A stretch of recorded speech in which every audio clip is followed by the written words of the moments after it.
तो फ्रेंड्स, आप सबका स्वागत है अपने इस पॉजिटिव परिवार में। कैसे हो आप सब? आज के वीडियो में हम बैचलर डिग्री साइकोलॉजी के स्टैटिस्टिक असाइनमेंट के न्यूमेरिकल सॉल्व करने वाले हैं। स्टैटिस्टिक असाइनमेंट का कोर्स कोड है BPC 004। तो यहाँ पे फ्रेंड टोटल 4 न्यूमेरिकल है। तो पहला न्यूमेरिकल है स्पीयरमैन रैंक ऑर्डर, नेक्स्ट है टी टेस्ट, और उसके बाद है स्टैंडर्ड डिविएशन, और उसके बाद लास्ट है काय स्क्वायर। इन चारों न्यूमेरिकल को सॉल्व कैसे करना है स्टेप बाय स्टेप आज के वीडियो में हम डिस्कस करने वाले हैं। फ्रेंड, ये असाइनमेंट जुलाई 22 और जनवरी 23 सेशन के लिए है। फर्स्ट न्यूमेरिकल है using Spearman rank order correlation for the following data. तो फ्रेंड, ये क्वेश्चन कितने मार्क के लिए? 15 मार्क के लिए है। तो यहाँ पे फ्रेंड डेटा 1 और डेटा 2 यहाँ पे गिवन है। अभी डिस्कस करते हैं इस न्यूमेरिकल को सॉल्व कैसे करना है। फ्रेंड, सबसे पहले यहाँ पे आपको एक सब्जेक्ट का कॉलम बनाना है। तो यहाँ पे A to J लिखा है। तो यहाँ पे A to J इसलिए हमने लिखा है क्योंकि नंबर ऑफ ऑब्जर्वेशन कितनी है? 10 है। 10 मतलब फ्रेंड यहाँ पे देखिए 15, 41, 56, ये टोटल नंबर कितने हैं? 10 है। और वैसे ही डेटा 2 में भी 10 नंबर है, इसीलिए n इज इक्वल टू 10। और डेटा 1 को हम x बोल देंगे और डेटा 2 को y बोल देंगे। और फ्रेंड सिंपली हमें जो जो वैल्यू गिवन है ना क्वेश्चन में, वो हमें यहाँ पे सिंपली लिख देनी है। जैसे x की वैल्यू ये हो गई और y की वैल्यू यहाँ पे हमने लिख दी है। अभी हमको क्या करना है, नेक्स्ट प्रोसेस क्या है, हमें अभी रैंकिंग देनी है। रैंकिंग कैसे देनी है, यहाँ पे आपको x का देखना है। ठीक है, यहाँ पे आप ध्यान दीजिए x पे। यहाँ पे देखिए कि सबसे बड़ा नंबर कौन सा है, उसको अभी हमें 1 रैंक देनी है। ठीक है, जैसे यहाँ पे देखो 65 को हम फर्स्ट रैंक दे देते हैं। ये 65 को फर्स्ट रैंक दे दी। उस 65 से छोटा नंबर कौन सा है? 56 है, इसलिए यहाँ पे दूसरी रैंकिंग दे दी। उसके बाद छोटा नंबर कौन सा है? 56 से छोटा नंबर है 41, इसलिए यहाँ पे तीसरी रैंकिंग दे दी। 41 से छोटा नंबर कौन सा है? 36 है। 36 कौन से नंबर पे है? चौथे नंबर पे, इसलिए चौथी रैंकिंग दे दी। उसके बाद 34 नंबर है, इसलिए 5वीं रैंकिंग दे दी। उसके बाद है नंबर है 31 को 6 रैंकिंग दे दी। उसके बाद है 23 को 7वीं रैंकिंग दे दी। 23 के बाद छोटा नंबर है 18 है, 18 को 8वीं रैंकिंग दे दी। उसके बाद 15 नंबर को 9वीं रैंकिंग दे दी। और उसके बाद 13 को 10वीं रैंकिंग दे दी। ठीक है, ये हो गया यस के बारे में। अभी हम वैसे ही रैंकिंग y को भी दे देते हैं। अभी y में सबसे बड़ा नंबर कौन सा है? 56 है, इसलिए फर्स्ट रैंकिंग दे दी। उसके बाद छोटा नंबर कौन सा है? 56 के बाद 53, उसको सेकंड रैंकिंग दे दी। उसके बाद कौन सा है? 43 को थर्ड रैंकिंग दे दी। उसके बाद है 35 को चौथी रैंकिंग दे दी। उसके बाद है 34 को 5वीं रैंकिंग दे दी। उसके बाद है 21 है, 21 को 6वीं रैंकिंग दे दी। उसके बाद 14 नंबर है, 14 को 7वीं दे दी। उसके बाद 13 नंबर को 8वीं दे दी। उसके बाद 12 नंबर को 9वीं दे दी। उसके बाद है 10वां नंबर है, 10वीं को 10वीं रैंकिंग दे दी। ठीक है, x और y को रैंकिंग देने के बाद आपको क्या करना है, इनका डिफरेंस निकालना है। तो यहाँ पे देखिए डी मतलब डिफरेंस होता है rx माइनस ry। तो rx कितना है? 9 है। ry कितना है? 1 है। तो 9 माइनस 1 कितना होगा? 8 हो गया। 3 minus 3 0, 2 minus 10 minus 8, 5 minus 9 minus 4, 7 minus 7 0, 4 minus 8 minus 4, 1 minus 5 minus 4, 6 minus 4 2, 8 minus 2 6, 10 minus 6 is equal to 4। ठीक है, तो फ्रेंड ये हमारे पास आंसर आ गए हैं, जिसका डिफरेंस निकालने के बाद ये आंसर हमें मिल जाते हैं। उसके बाद हमें क्या करना है, इसका स्क्वायर करना है। और फ्रेंड जब भी हम स्क्वायर करते हैं ना, तो ये आंसर पॉजिटिव में आएगा। चाहे ये निगेटिव भी होगा ना, तो भी इसका स्क्वायर कैसा होता है? पॉजिटिव होता है। जैसे 8 का स्क्वायर कितना होता है? 64। 0 का स्क्वायर 0 ही होगा। तो फ्रेंड यहाँ पे देखिए -8 है, तो जब भी हम स्क्वायर करेंगे तो इसका आंसर क्या आएगा? प्लस में आ जाएगा। तो देखिए -8 का स्क्वायर कितना हुआ? 64, -4 का 16, उसके बाद 0 का 0 ही रहेगा, -4 का 16, फिर से -4 है, तो इसके बाद 60 हो जाएगा। 2 का स्क्वायर 4, 6 का स्क्वायर कितना है? 36, 4 का स्क्वायर है 16। तो फ्रेंड अभी जो हमें स्क्वायर मिला है ना, इन सब की हमें क्या करनी है? एडिशन कर देनी है। और फ्रेंड इन सब की एडिशन कितनी होंगी? 232। और जो एडिशन होंगी उसे हम क्या बोलते हैं? Summation D square is equal to 232। और फ्रेंड रैंक करते वक्त, एडिशन करते वक्त आपको ध्यान से देखना है और आप एग्जाम में कैलकुलेटर ले जा सकते हो। और फ्रेंड यहाँ पे आपको बताना पड़ेगा n मतलब क्या है। n मतलब number of observation. Number of observation कितने है? 10 है। x मतलब डेटा 1 को हमने x बोल दिया, x को डेटा 1 बोल दिया, y को डेटा 2 बोल दिया। rx मतलब रैंक ऑफ x, ry मतलब रैंक ऑफ y, d मतलब क्या होता है? Difference in rank, D square मतलब डिफरेंस स्क्वायर। तो फ्रेंड ये सब आपको यहाँ पे मेंशन करना पड़ेगा किस किस को क्या क्या बताया वो। फ्रेंड स्पीयरमैन रैंक कैलकुलेट करने का एक फॉर्मूला होता है, तो फॉर्मूला क्या है? तो यहाँ पे आप देख पा रहे होंगे, ये पी जैसा दिख रहा होगा आपको, लेकिन इसे क्या बोलते हैं? रो बोलते हैं। तो क्या फॉर्मूला है? Rho is equal to 1 minus 6 summation D square N square minus 1। अभी हमें क्या करना है? इसमें सिंपली वैल्यू पुट अप करनी है, ठीक है। तो फ्रेंड डी स्क्वायर की वैल्यू कितनी है? 232 है, ठीक है। अभी हम इस वैल्यू को पुट अप करते हैं 6 इंटू 232। उसके बाद क्या है? यन हमें पता है 10 है। 10 का स्क्वायर कितना था? 100। 100 माइनस 1 मतलब 99, ठीक है। तो हम हमें यहाँ पे लिख देते हैं 10 100 माइनस 1। तो 6 इंटू 232 का आंसर कितना होगा? 1392 होगा। 10 100 माइनस 1 99, 10 इंटू 99 कितना होता है? 990, ठीक है। 1392 डिवाइड बाय 990, इसका अगर हम डिवीजन करेंगे ना तो आंसर का क्या आ जाएगा? 1.40, ठीक है। तो 1 माइनस 1.40 कितना आएगा? माइनस 0.4। तो फ्रेंड लास्ट में हम क्या लिखेंगे? Rank of correlation coefficient is equal to minus 0.4। ये आपका फाइनल आंसर है। और फ्रेंड एग्जाम में भी आपको इसी प्रकार से लिखना है। अगर आप इस प्रकार से लिखोगे ना तो आपको 15 आउट ऑफ 15 मार्क मिल जाएंगे। फ्रेंड ये हो गया फर्स्ट न्यूमेरिकल। अभी हम डिस्कस करते हैं सेकंड न्यूमेरिकल के बारे में। नेक्स्ट है compute T test and find if significant difference exist between two group.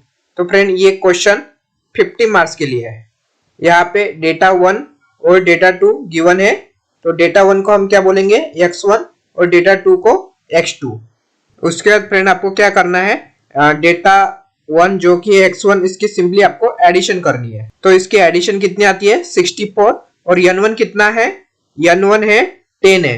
तो 64 डिवाइडेड बाय 10, तो इसका आंसर आ जाएगा 6.4। तो m1 मतलब कितना होगा? मीन कितना हुआ इसका? 6.4। उसके बाद फ्रेंड जो मीन आया ना उससे आपको x1 को माइनस करना है। जैसे 10 माइनस 6.4, तो ये कितना आएगा? 3.6। और 3.6 का स्क्वायर कितना होता है? 12.96। वैसे ही फ्रेंड 5 माइनस 6.4, तो इसका आंसर आएगा माइनस 1.4। इसका स्क्वायर किया तो आएगा 1.96। वैसे फ्रेंड सारे नंबर का आपको वैसे ही करना है, माइनस करना है और उसका स्क्वायर करना है। स्क्वायर करने के बाद फ्रेंड आपको इन सब की एडिशन करनी है। और एडिशन कितनी आती है? Summation x1 square is equal to 80.4। ये हो गया डेटा 1 का। वैसे ही फ्रेंड आपको डेटा 2 का भी वैसे ही एडिशन करना है। वे पहले फ्रेंड आपको इसकी एडिशन करनी है। तो इसकी एडिशन कितनी आती है? 124। n2 कितना है? 10 है, इसलिए 124 डिवाइड बाय 10, तो आंसर कितना आएगा? 12.4। उसके बाद x2 माइनस m2 करना है। 12 माइनस 12.4, तो इसका आंसर आएगा माइनस 0.4। उसके बाद इसका स्क्वायर करना है। वैसे सभी का स्क्वायर करना है और उसके बाद इसकी एडिशन करनी है जो भी स्क्वायर आए। तो समेशन x2 स्क्वायर की वैल्यू कितनी आई? 534.4। उसके बाद फ्रेंड आपको एक फार्मूला याद रखना है। तो फार्मूला क्या है? स्टैंडर्ड डेविएशन और sigma is equal to summation x1 square plus summation x2 square upon n1 minus 1 plus n2 minus 1। तो फ्रेंड समेशन x1 स्क्वायर हमने कैलकुलेट किया था 80.4 और समेशन x2 स्क्वायर की वैल्यू कितनी है? 534.4। तो n1 हमें पता है 10 और n2 भी 10 है, ठीक है। x1 square plus x2 square की वैल्यू यहाँ पे पुट करनी है। 80.4 प्लस 534.4, n1 है 10, n2 भी है 10, 10 माइनस 1, 10 माइनस 1। तो इसकी एडिशन आएंगी 614.8 अंडर रूट अपॉन 18। 614.8 का अंडर रूट आएगा 24.79 और 18 का अंडर रूट आएगा 4.242। अब इसका क्या करना है? 24.79 डिवाइडेड बाय 4.242, तो इसका आंसर क्या आएगा? 5.843।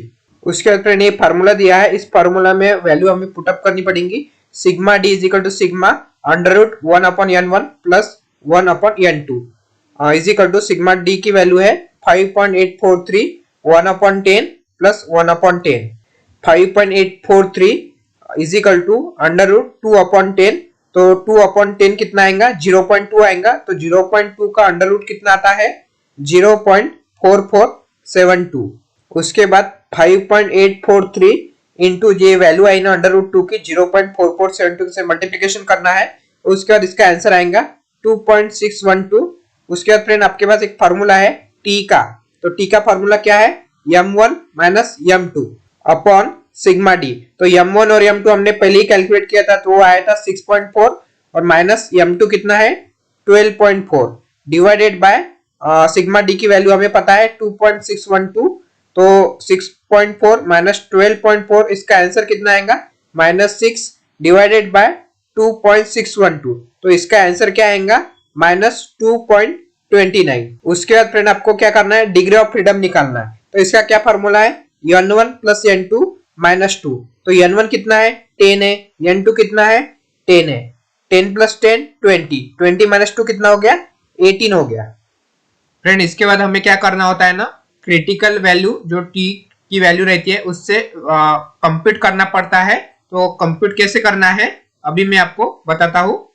तो फ्रेंड यहाँ पे देखिए अपना डिग्री ऑफ फ्रीडम कितना आया है 18 आया है, और हमें 0.5 लेवल का सिग्निफिकेंस देखना है। तो अभी कैसे देखना है, तो फ्रेंड यहाँ पे देखिए 18 नंबर है, ठीक है, उसमें आपको 0.5 का सिग्निफिकेंस देखना है। तो 0.5 और 18 कहाँ पे मीट हो रहा है 2.10, तो वैल्यू कितनी आई 2.10 आ गई है, ठीक है। इस 2.10 वैल्यू से आपको कैलकुलेट वैल्यू से कंपेयर करना होता है। तो फ्रेंड डिग्री ऑफ फ्रीडम 18 की 0.5 लेवल कितना आया हमारा 2.10 आया। Calculated value is larger than table value. Calculate value friend यहाँ पे होती है, तो कैलकुलेट वैल्यू कितनी है -2.29 है, लेकिन यहाँ पे माइनस को आपको इग्नोर करना है, तो न्यू वैल्यू कौन सी आ जाएंगी 2.29 आ जाएंगी। Calculated value is larger than table value.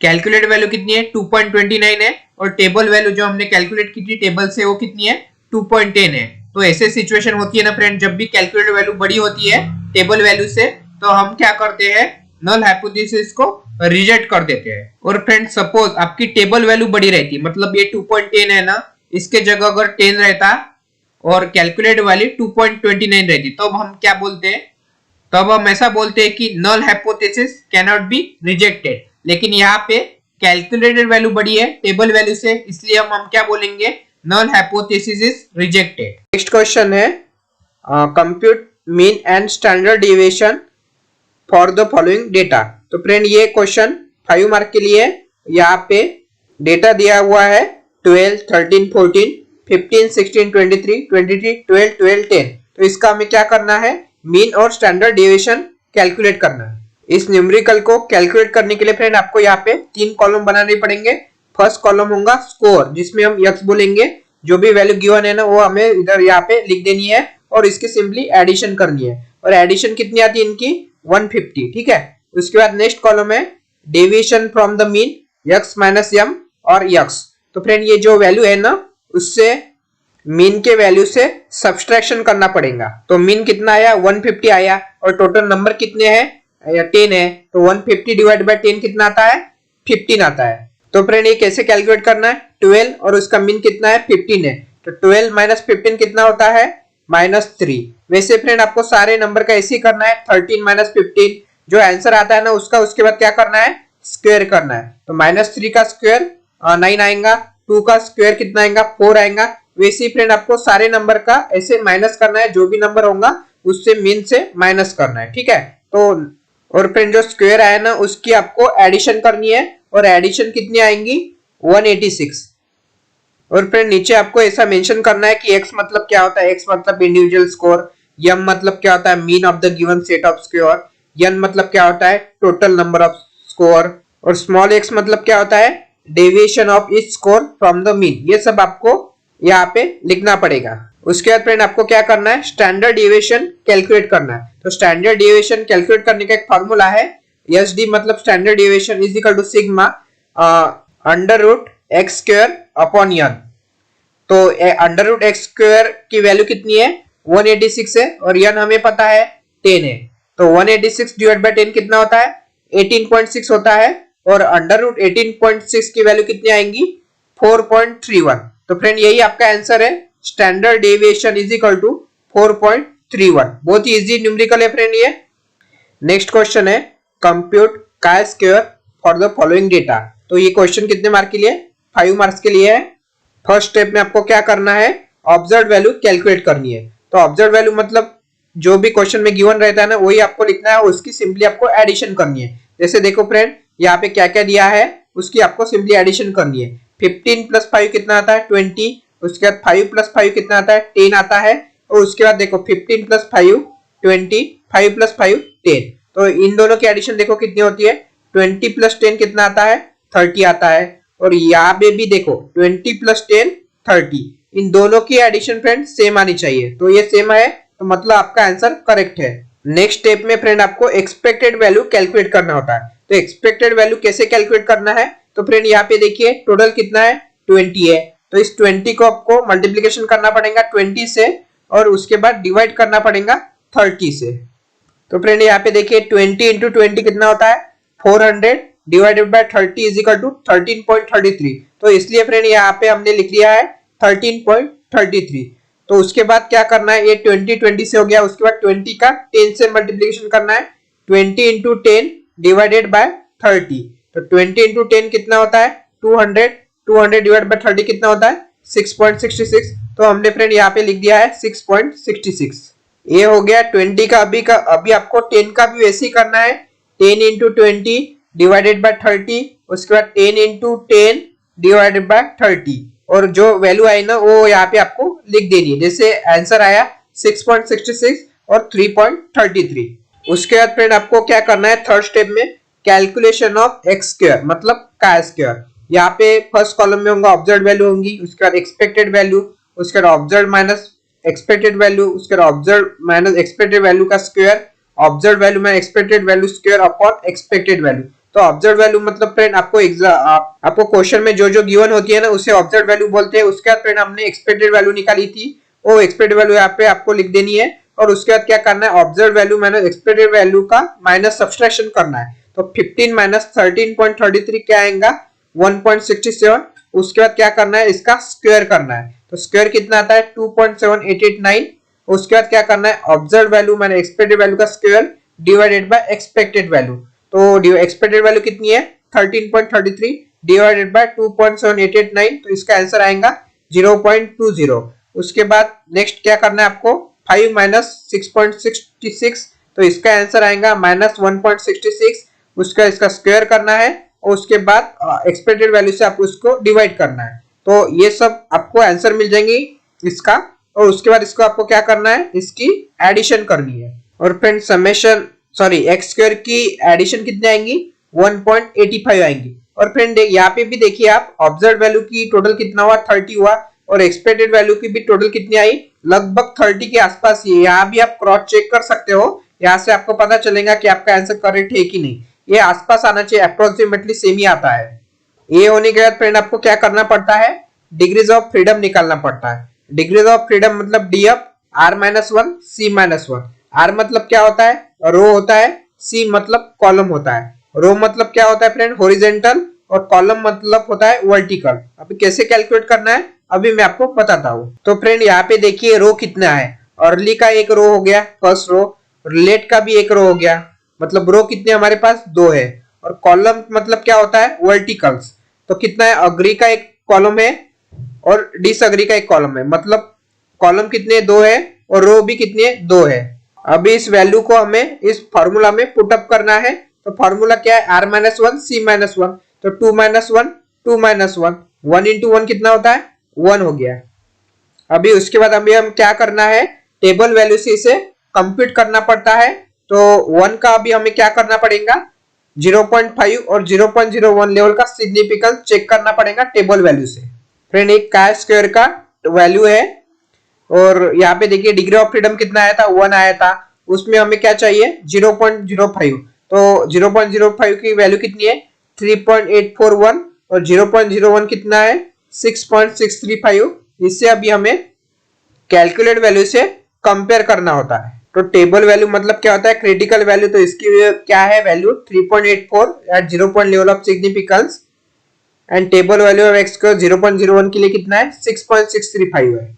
और फ्रेंड यहाँ पे देखिए टेबल वैल्यू कैसी है कैलकुलेट वैल्यू से बड़ी है। तो कैलकुलेट वैल्यू कहाँ पे हमने कैलकुलेट की थी फ्रेंड, ये है कैलकुलेटेड वैल्यू 1.85 और टेबल वैल्यू से कैसी है छोटी। और फ्रेंड जब भी टेबल वैल्यू बड़ी रहती है कैलकुलेटेड वैल्यू से तब हम क्या बोलते हैं null hypothesis can not be rejected. और फ्रेंड सपोज कैलकुलेटेड वैल्यू 1.85 है ना, इसके जगह अगर रहती 12 रहता तो हम क्या बोलते, तो ऐसे सिचुएशन में कैलकुलेटेड वैल्यू बड़ी हो जाती और टेबल वैल्यू छोटी हो जाती, तो अब हम क्या बोलते नल हाइपोथेसिस इज रिजेक्टेड। लेकिन इस सिचुएशन में क्या है टेबल वैल्यू बड़ी है कैलकुलेटेड वैल्यू से, इसलिए हम क्या बोलेंगे null hypothesis can not be rejected. बस फ्रेंड यही थे 4 न्यूमेरिकल स्टैटिस्टिक इन साइकोलॉजी के असाइनमेंट में। फ्रेंड अगर आपको कुछ पूछना है तो कमेंट सेक्शन में पूछ सकते हो। बस फ्रेंड इतना ही था आज के वीडियो में। वीडियो हेल्पफुल लगा तो लाइक करिए, चैनल पे नए हो तो सब्सक्राइब करिए एंड थैंक्स फॉर वॉचिंग।